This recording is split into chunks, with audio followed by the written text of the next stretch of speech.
इन गीत जे लाइ ख़ासि फरमाइश प्यारनि दोस्तनि जी दाबे जी शेर खां सुल्तान लाशारी,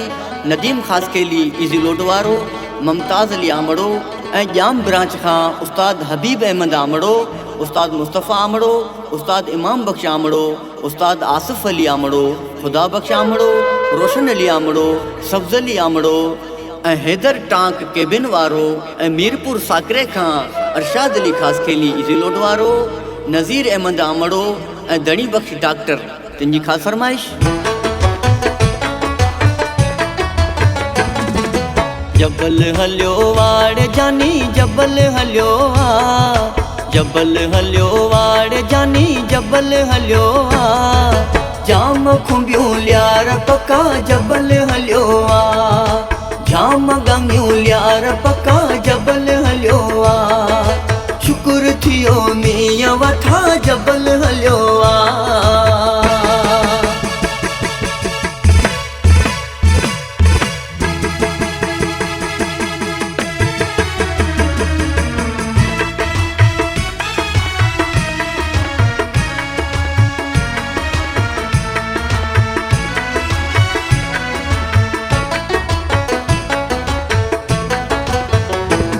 जंपीर जुंग शाही तोखे मकल घुमाया,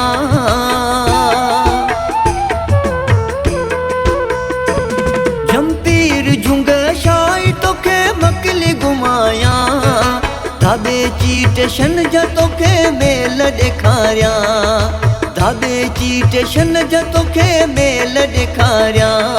गोलाड़ू मुंगा खा तू मिठा, जबल हलियो वा, गोलाड़ू मुंगा खा तू मिठा, जबल हलियो वा, दरसाणे मथां मींहं वठा, जबल हलियो वा, जाम खुंबियूं लियार पका, जबल हलियो वा।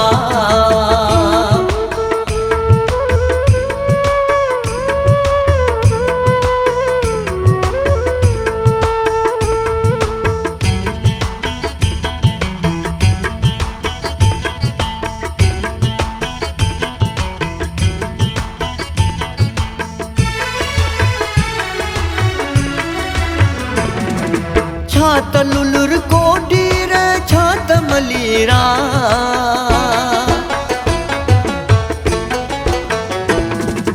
छात लुलुर कोडीर, छात मलीरा, मारू कायो माल अचन, जबल पियारा, मारू कायो माल अचन, जबल पियारा, आहे तोखे दिल सां सलाह, जबल हलियो वा,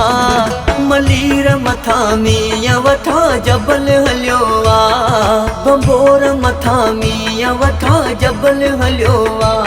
हालाणीअ मथां मींहं वठा, जबल हलियो वा।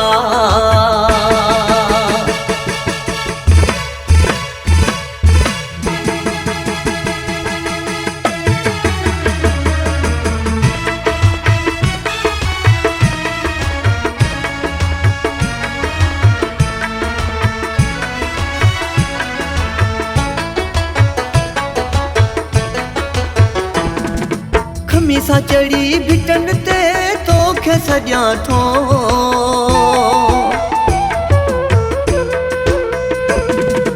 खमीसा चढ़ी भिटन ते तोखे सॼां थो,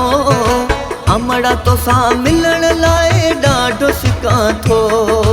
अमड़ा तोसां मिलण लाइ ॾाढो सिकां थो, नाराहणी नीअ जा, जबल हलियो वा, जबल हलियो वा,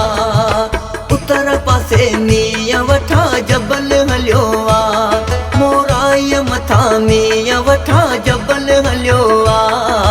जबल हलियो वाड़ जानी, जबल हलियो वा, जबल हलियो वाड़ जानी, जबल हलियो वा,